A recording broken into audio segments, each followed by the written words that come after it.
How can get 110 plus marks in BPSC? सो आइए हम लोग बात करते हैं प्रीवियस ईयर क्वेश्चन के साथ। हम लोग इतिहास इंपॉर्टेंट चीज़ें लगाएंगे। ये महेश बर्णवाल की मेटा सीरीज है। देखिए, प्राचीन इतिहास के स्रोत में हमको नहीं जाना है। हमारा जो यहाँ पर इम्पोर्टेंट है कि हिस्ट्री शब्द जो है ग्रीक भाषा के हिस्टोरिया से आया है, बस इतना जानना है इस पेज में। और हेरोडोटस को इतिहास का पिता कहा जाता है। हाँ, उनकी किताब याद रखिए कि उन्होंने एक किताब लिखी थी, कौन सी? हिस्टोरिका। ठीक। अब हम यहाँ पर ध्यान देंगे कि ये सब हम नहीं पढ़ने वाले हैं ऐतिहासिक। हाँ, रेडियो कार्बन ये आप रखेंगे याद कि रेडियो कार्बन जो 14 होता है, इसका संबंध जो होता है सजीव वस्तुओं में ये विद्यमान होता है, ये आइसोटोप होता है जिससे हम एज का निर्धारण करते हैं। ठीक है, ये इम्पॉर्टेंट एक शब्द है। रेडियो कार्बन डेटिंग विधि से पता चलता है कि राजस्थान में किसी का प्रचलन, ये से इम्पोर्टेंट ज़्यादा ये है, पौधों के अवशेषों का परीक्षण कर विशेषता परागों पोलेंस के विश्लेषण द्वारा जलवायु और वनस्पति का इतिहास जाना जाता है। तो क्वेश्चन आ जाएगा कि प्राचीन काल में जलवायु और वनस्पति का इतिहास हम किस मेथड से या किस विधि से जानते हैं? तो रेडियो कार्बन दे दिया जाएगा, पोलन दे दिया जाएगा, तो आपको वहाँ पर पोलन करना होगा। पशुओं की हड्डियों का परीक्षण उनकी आयु की पहचान की जाती है, उनके पालतू होने में अनेक प्रकार के कार्य में लाए जाने का पता लगाते। चलिए, सबसे इम्पोर्टेंट है यहाँ पर अब देखते हैं हम लोग अभिलेख। अभिलेख में सबसे पहले कभी कभी आ जाता है एपिग्राफी किसे कहते हैं? तो पुरालेख शास्त्र को। एपिग्राफी किसे कहते हैं? पुरालेख शास्त्र को। सबसे प्राचीन आपको मालूम है भोगोज कोई का है, अगर थोड़ी सी तैयारी किए होंगे। इसमें 4 वैदिक देवताओं का नाम है जो मध्य एशिया से आपको प्राप्त है। बोगाज कोई, कहीं कहीं बोगस गोई कहा जाता है। इंद्र, वरुण, मित्र और नासत्य, इनकी कसम खाई है 2 राजाओं ने कि जो है हम कसम खाते हैं, मतलब जैसे संधि पत्र पे कसम खाई गई थी। हाँ, जो सबसे इम्पोर्टेंट है वो यहाँ पर आते हैं हम लोग। हाथी गुम्फा अभिलेख, कलिंग नरेश खारवेल, सबको अच्छा ये पता होना चाहिए। हाथी गुम्फा अभिलेख उड़ीसा में है। ऐहोल अभिलेख पुलकेशिन द्वितीय का है, इसमें आपको पता है नर्मदा नदी किनारे। यहाँ तक बताया गया है कि इन्होंने हर्षवर्धन द्वितीय को हराया है। नासिक अभिलेख गौतमी बलश्री, सबको पता है, पता होना भी चाहिए, नहीं पता है तो हम बता देते हैं। ये जो है ये आपको मालूम है कि सिमुक इसके संस्थापक थे, सातवाहन वंश के हैं। जूनागढ़ अभिलेख रुद्रदामन का याद रखिएगा। जूनागढ़ अभिलेख रुद्रदामन का अभिलेख पूर्ण संस्कृत में है और शायद भारत का जिक्र पहली बार इसी में किया गया है। तीसरी चीज़ जो याद रखनी है, इसमें अशोक और चंद्रगुप्त मौर्य दोनों का मतलब वर्णन किया गया है। और जूनागढ़ अभिलेख से हमें पता चलता है जो झील का निर्माण हुआ था उसमें किसने बिना बिगाड़ के कराया था। प्रयाग स्तंभ अभिलेख समुद्रगुप्त, इसमें अशोक के बारे में भी है, जहांगीर और अकबर के बारे में भी है, ठीक, और समुद्रगुप्त की विजय के बारे में दिया है। मंदसौर अभिलेख मालवा नरेश यशोधर्मन, ग्वालियर अभिलेख प्रतिहार नरेश भोज, देवपाड़ा अभिलेख बंगाल शासक विजयसेन, और भीतरी व जूनागढ़ अभिलेख स्कंदगुप्त। भीतरी अभिलेख का कभी कभी पूछा जाता है। देखिए, भारत के नाम का सर्वप्रथम उल्लेख हाथी गुम्फा, सॉरी यहाँ पर मैंने आपको बता दिया था शायद जो है जूनागढ़ अभिलेख, तो ये गलत है। भारत का नाम का सर्वप्रथम उल्लेख हाथी गुम्फा अभिलेख, इंपॉर्टेंट याद रखेंगे। हाथी गुम्फा, कलिंग नरेश खारवेल, जैन मत अनुयायी था। सबसे पुराना अभिलेख हड़प्पा संस्कृति मोहरों पर मिलते हैं जो लगभग 2500 साल ईसा पूर्व के हैं। मतलब अब से अगर हम जोड़ेंगे तो 2000 और 2500, 4500।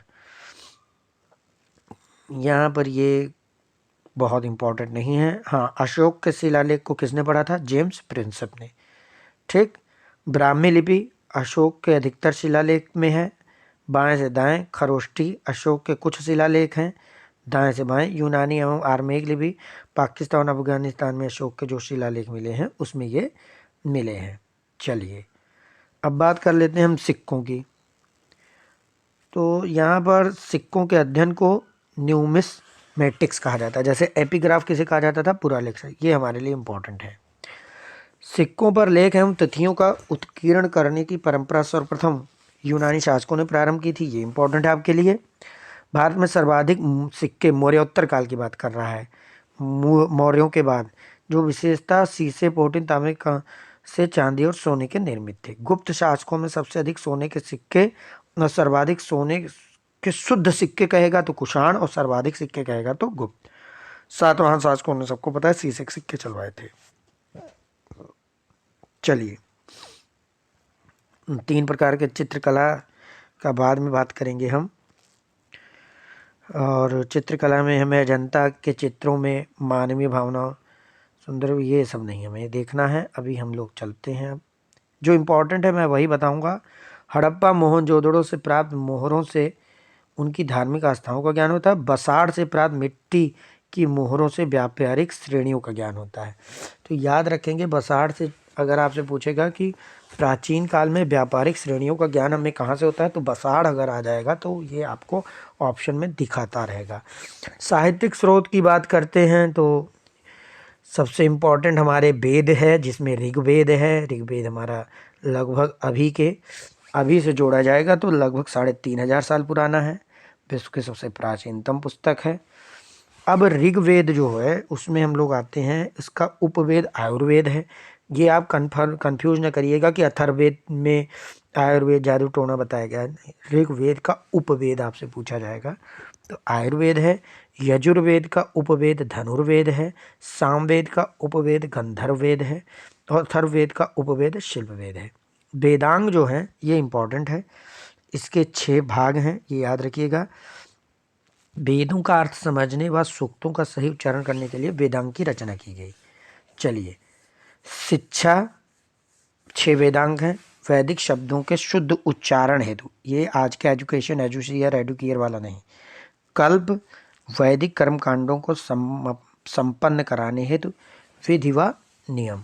व्याकरण, इसमें नामों व धातुओं की रचना, उपसर्ग प्रत्यय है ही। निरुक्त, शब्दों की व्युत्पत्ति हेतु नियम। इसे भाषा शास्त्र भी कहते हैं, इंपॉर्टेंट है। यास्क ने निरुक्त की रचना की, ये भी इंपॉर्टेंट है। छंद, वैदिक साहित्य में गायत्री, त्रिष्टुप, जगती, बृहति का प्रयोग है। ज्योतिष, इसमें ज्योतिष शास्त्र के विकास को दिखाया गया है। इसके प्रसिद्ध आचार्य लगध मुनि हैं। चलिए अगले पेज पे हम लोग चलते हैं। ये हमें ख़त्म करना है इस सीरीज को जल्दी से जल्दी, ताकि हम कम समय में 110 मार्क्स के प्लस ही चले।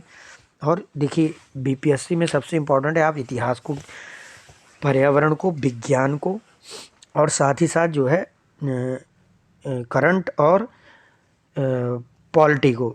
भूगोल बहुत इंपॉर्टेंट यहाँ रोल प्ले नहीं करता, अकॉर्डिंग टू मी। आप पढ़ते रहिए। रामायण के रचयिता महर्षि वाल्मीकि हैं। इसे चतुर्विंशति सहस्त्र संहिता, याद रखिएगा। इसे कौन से कहते हैं? चतुर्विंशति सहस्त्र संहिता। चतुर्विंशति 4, तो राम लक्ष्मण भरत से याद रखिए 4 भाई, तो इसलिए चतुर्विंशति सहस्त्र संहिता भी कहा गया। ऐसा नहीं है मैं ये याद करने के लिए कह रहा हूँ, ऐसा कुछ नहीं है। 6000 श्लोक थे वाल्मीकि रामायण में, जो मूलतः 12000 हुए, फिर 24000 हो गए। ठीक। महर्षि वेद व्यास जी ने किसकी रचना की? तो महाभारत की। अब इसे जय संहिता और सत सहस्त्री संहिता भी कहते हैं। ये बीओ में आया था, तब आप लोग कहते थे कि अरे ये क्वेश्चन नया है। नया नहीं है, ये वो कुछ चीज़ें हैं जो आपको याद रखनी है। स्मृतियाँ, धर्मशास्त्र के रूप में इनका समय को देखे मनुष्य में, इसमें ज़्यादा है नहीं। हाँ, जो इम्पोर्टेंट है वो याद रखिए। जैसे शूल्ब सूत्र में यज्ञ वेदी का निर्माण के विविध प्रकार की मापों का विधान है। कोण है, 90 है, लंब है, सब कुछ बताया गया है। तो अगर आपसे पूछता है कि ज्यामिति और मतलब शूल्ब सूत्र का संबंध किससे है, अगर ऑप्शन में ज्यामिति और गणित दोनों है तो ज्यामिति करेंगे। अगर शूल्ब सूत्र का पूछता है आपसे कि किससे संबंध है और ऑप्शन में ज्यामिति नहीं है, गणित है, विज्ञान है, और भी कोई विषय दिया है, तब आप वहाँ पर गणित लगाएंगे। और अगर आपसे पूछता है सूत्र में किसके बारे में बताएगा? ज्यामिति में, क्योंकि यज्ञ वेदी के निर्माण के बारे में कई चीज़ें बताई गई हैं। ठीक है। अब यहाँ हमको ना गौतम बुद्ध के बारे में, कालिदास का विज्ञान संकुल, यह सबसे इम्पोर्टेंट है। इसके बाद आपको संगम साहित्य के बारे में अलग से आएगा। विदेशी व्याकरण, हाँ, आक्रमणों में यहाँ पर हमें आपको देखना है। इंडिका की रचना मेगास्थनीज ने की है। पेरिप्लस ऑफ द एरेंथियन सी, ठीक है, यूनानी भाषा में टालमी की जियोग्राफी है। ठीक।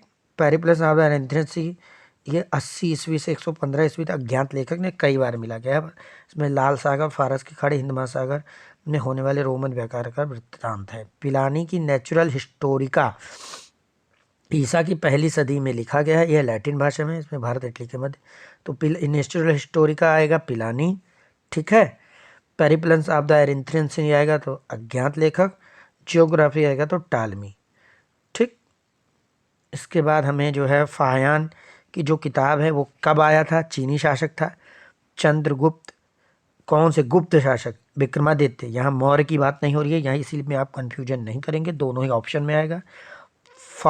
क्यूकी की रचना की, ठीक है। सामाजिक आर्थिक और धार्मिक प्रश्नों पर प्रकाश। कास्मकास इंडिका प्लेट्स, यह यूरोपीय यात्री था। ये इंपॉर्टेंट रखी। कब आया था? 535 ईस्वी में भारत आया था। क्रिश्चियन टोपोग्राफी नामक ग्रंथ की रचना की। ये एक लेखक का नाम है भाई, कास्मास इंडिका प्लेस्टस, जिसकी किताब का नाम है क्रिश्चियन टोपोग्राफी। इसमें भारत श्रीलंका के व्यापारिक संबंधों का वर्णन है। यह 3 इंपॉर्टेंट हो गए। कास्मास इंडिका प्लेस्टस जो है इनकी एक किताब है क्रिश्चियन टोपोग्राफी। ये 535 ईस्वी के नियर अबाउट भारत में आए थे। नियर अबाउट नहीं, इसमें लिखा है। और भारत श्रीलंका के व्यापार के हेनसांग, जिसे युआन चांग कहा जाता है, 600। हर्षवर्धन की 29 ईस्वी में भारत आया। और ये इंपॉर्टेंट 600, कभी कभी आजकल ABCD करके कालाक्रम दे रहा है, फाहियान का, हेनसांग का, सन मिलाने के लिए भी आ जाएगा। 629 ईस्वी। इत सिंह, ये सबको पता है, नालंदा विक्रमशिला विश्वविद्यालय में का वर्णन किया। सुलेमान, ये 9वीं शताब्दी में भारत आया था। पाल व प्रतिहार शासकों का। किसका? पाल व प्रतिहार, गुज्जर, मतलब इसमें कई चौहान दे देगा तो आपको कंफ्यूज नहीं होना है। पाल प्रति, सुलेमान पाल प्रति, कुछ बनाइए अपना, इसको याद रखिए। अल मसूदी, अभी कई जगह इसका UPPCS और कई जगह गड़बड़ हो गया था। समय देखिए, अल मसूदी 941 ईस्वी से 913 तक भारत में राष्ट्रकूट। सुलेमान पाल प्रतिहार है। अल मसूदी 1941 से 43 के बीच में कब है? आप देखिए, अल मसूदी राष्ट्रकूट 1941 से 43। और कास इंडिका प्लेस्टस 535 ईस्वी। चलिए, अलबर्नी सबको मालूम, महमूद गजनवी के साथ आया था, उसका समकालीन था। तहकीक हिंद, किताबुल हिंद जब कहा जाता है, वेद या पुराणों का अध्ययन करने वाला पहला मुस्लिम भी था, ठीक। सर्वप्रथम एडवर्ड सचायू ने किताबुल हिंद का अंग्रेजी में भाषा में अनुवाद किया। उतना इम्पोर्टेंट नहीं है, लेकिन इसको याद रखिए। अब आएंगे वस्तुनिष्ठ प्रश्न। क्या हम इतना पढ़ के जो इन्होंने दिया है, महेश जी ने, क्या हम वो पढ़ ले रहे हैं? ये हम चलिए देख लेते हैं। कह रहा है कि सिक्कों पर अभिलेख एवं तिथियों का उत्कीर्ण करने की परंपरा सर्वप्रथम किस शासकों द्वारा प्रारंभ की गई? हमने अभी अभी पढ़ा था, यूनानी। भारत में सर्वाधिक सिक्के निम्नलिखित में से किसके काल में प्राप्त हुए? मौर्य, गुप्त, मौर्योत्तर, वैदिक। तो देखिए, मौर्योत्तर कोई काल, मतलब काल का मतलब मौर्यों के बाद के हैं, कई लोग हैं इसमें, तो मौर्योत्तर होगा। सिक्कों पर लेख व तिथियों की उत्कीर्ण की प्रक्रिया पहले ही बताया था, यूनानी। भारत में सर्वाधिक सिक्के प्राप्त हुए तो होगा मौर्योत्तर। सर्वाधिक सोने के सिक्के जारी किए गए गुप्त। सर्वाधिक शुद्ध सोने के सिक्के जारी किए गए तो कुषाण। अशोक के अधिकांश शिलालेख सबको पता है ब्राह्मी लिपि में, ठीक। अब यहाँ पर हम मिला लेते हैं। हाथी गुम्फा अभिलेख यही है, कलिंग। जूनागढ़ 3 वाला हो जाएगा। बी का कौन सा होगा? 3 होगा। रुद्रदामन, एहोल, पुलकेशिन द्वितीय, प्रयाग प्रशस्ति। देखिए, ए पहला है, डी चौथा है, बी और सी में थोड़ा सा उल्टा है। बी का तीसरा हो जाएगा, सी का दूसरा हो जाएगा।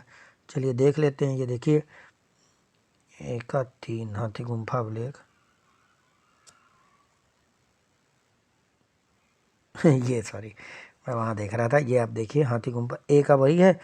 ए का 1 है, डी का 4 है। चलिए सही कोड फिर मिलाते हैं। ऋग्वेद, यजुर्वेद, सामवेद, अथर्ववेद। अब यहाँ ये इंपॉर्टेंट है, देखिए, कूट हमको मिलाना है। चलिए, हमने अभी अभी आपसे क्या बताया कि कला एवं संगीत का मतलब आता है, तो आप हमेशा याद रखिएगा सामवेद, ठीक है। और शिल्प वेद का मतलब आप जान लीजिएगा अथर्ववेद में है, ठीक है। ऋग्वेद में हमने आपको बताया था आयुर्वेद है, तो इसका चिकित्सा शास्त्र हो जाएगा। बाकी बचा युद्ध कला से संबंधित, आप समझ लीजिए यजुर्वेद है, वही होगा। ए का 3 हुआ, क्योंकि ऋग्वेद का मैंने आपको बताया था उपवेद आयुर्वेद है। यहाँ पर आपको चिकित्सा शास्त्र कर दिया गया, बी का 1 कर दिया गया, युद्ध कला, सामवेद कला एवं संगीत है, डी का वही है। वेदांगों की संख्या 6, 8 नहीं है, 4 नहीं है, 7 नहीं है। यूनानी राजा मेगास्थनीज किसके काल में आया था? मौर्य शासक चंद्रगुप्त मौर्य के, और ये मौर्य साम्राज्य के संस्थापक भी थे। 305 ईस्वी में इन्होंने किसको हिराया था? याद रखेंगे 305 BC है, बिफोर क्राइस्ट। ये सब किसको हराया था? सेलुकस निकेटर को। हिस्टोरिका हेरोडोट्स, ह से हिस्टोरिका, ह से हेरोडोट्स। फायान से संबंधित सत्य कथन का चयन कीजिए। फायान चंद्रगुप्त द्वितीय या गुप्त साम्राज्य का है, जिसे विक्रमादित्य भी कहा जाता है। अरे भाई, जिसमें चंद्र नामक जो महरौली लौह स्तंभ है वो ही इनका भी है। फायान ने 15 वर्ष बौद्ध ग्रंथों का अध्ययन किया। चंद्रगुप्त मौर्य के राजप्रसाद को देव निर्मित बताया। अब यहाँ देखिए, आया भले चंद्रगुप्त द्वितीय, लेकिन मौर्य साम्राज्य के बारे में भी इसने बताया, तो परेशान नहीं होना है। पेरिप्लस आमदा एरिथ्रियंस तो उपयुक्त तो सभी सही थे फायान के बारे में। पेरिप्लस एरिथ्रियंस में किस भाषा में लिखी गई? यूनानी। किस भाषा में लिखी गई? यूनानी। चलिए अगले प्रश्न पे चलते हैं हम लोग। सूची 1 और 2 को सुमेलित करनी है, ठीक है। चलिए अब आपको देखिए, कास विकास इंडिका प्लेस्टेट्स ने देखिए क्रिश्चियन टोपोग्राफी दी है, ह्वेन ने सीयू की दी है, ठीक है। अब बाकी बचा जो है, टालमी की जियोग्राफी थी, पिलानी की नेचुरल हिस्ट्री का थी। तो ए का 2, बी का 1, सी का 4 और डी का 3। महरौली लौह स्तंभ, चलिए साफ दिया। मैंने बताया था चंद्रगुप्त द्वितीय विक्रमादित्य का है, ऐसे ही समझ लीजिए। प्रयाग प्रशस्ति समुद्रगुप्त का है। विजयों का अभियान है। बौद्ध स्तंभ लेख, अरण्य स्तंभ लेख। अब इसमें देखिए, अरण्य स्तंभ लेख व्यक्तिगत मामलों की जानकारी। अरण्य में ही अगर आपने देखा होगा तो भानुगुप्त प्रथम अभिलेख है, जिसमें सती के साक्षी होने का, बुद्धगुप्त का भी बारे में दिया गया है, और भानुगुप्त की पत्नी के सती होने के भी साक्ष्य हैं। 1, 2, 3, 4, ठीक। बौद्ध स्तंभ लेख याद रखिएगा, शुंग वंश की जानकारी का प्रारंभिक स्रोत है। आप इसको कमेंट बॉक्स में बताइए कि बौद्ध स्तंभ लेख किसने, कहाँ पर है। किस चीनी यात्री द्वारा हर्षवर्धन को शिलादित्य की वेन्सांग शिल्पादिकरम नामक ग्रंथ का संबंध निम्नलिखित में किस साहित्य से है? संगम साहित्य। महापाषाण मेगालिथ, दक्षिण भारत, आपको पता है लगभग 1000 ईस्वी की बात है। भाव चित्रात्मक लिपि हड़प्पा संस्कृति से संबंधित है। जेम्स प्रिंसेप ने 1837 में अशोक के शिलालेख को पढ़ा सर्वप्रथम। यूनानी ब्राह्मणों सेंड्रोकेट्स चंद्रगुप्त मौर्य को कहा गया है।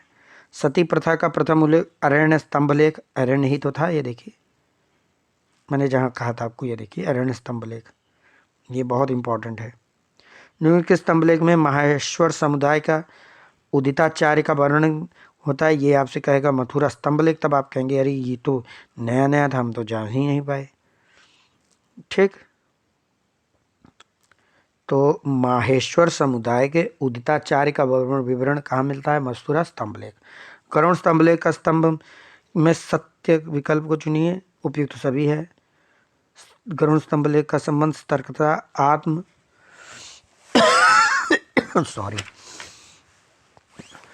आत्म संयम, त्याग, तीनों से है, याद रखिएगा। सतर्कता, आत्म संयम, ये कट गया था, और त्याग से है। निम्नलिखित में कौन सा स्तंभ लेख विदर्भी शैली में है? तो अरण्य स्तंभ लेख, याद रखेंगे। अरण्य स्तंभ लेख समुद्रगुप्त, भानुगुप्त, बुद्धगुप्त, प्रथम सती के साक्ष्य, व्यक्तिगत बारे में जानकारी दे रहा है। किसके? समुद्रगुप्त के व्यक्तिगत मामले की जानकारी भी दे रहा है। और यहाँ पर ये भी याद रखिएगा। चलिए, निम्नलिखित में से किस वेदांग को वैदिक साहित्य में गायत्री, त्रिष्टुप, जागति, बृहति का प्रयोग किया गया है? छंद। किस वेदांग को वैदिक साहित्य में गायत्री, त्रिष्टुप, जगति, बृहति का प्रयोग किया गया है? किस वेदांग में? तो छंद। वैदिक शब्दों के शुद्ध उच्चारण हेतु शिक्षा, ह्वेनसांग ने के किस मित्र ने ह्वेनसांग की जीवनी लिखी? हावी ली, कभी कभी आया है। तो नमस्कार, अगले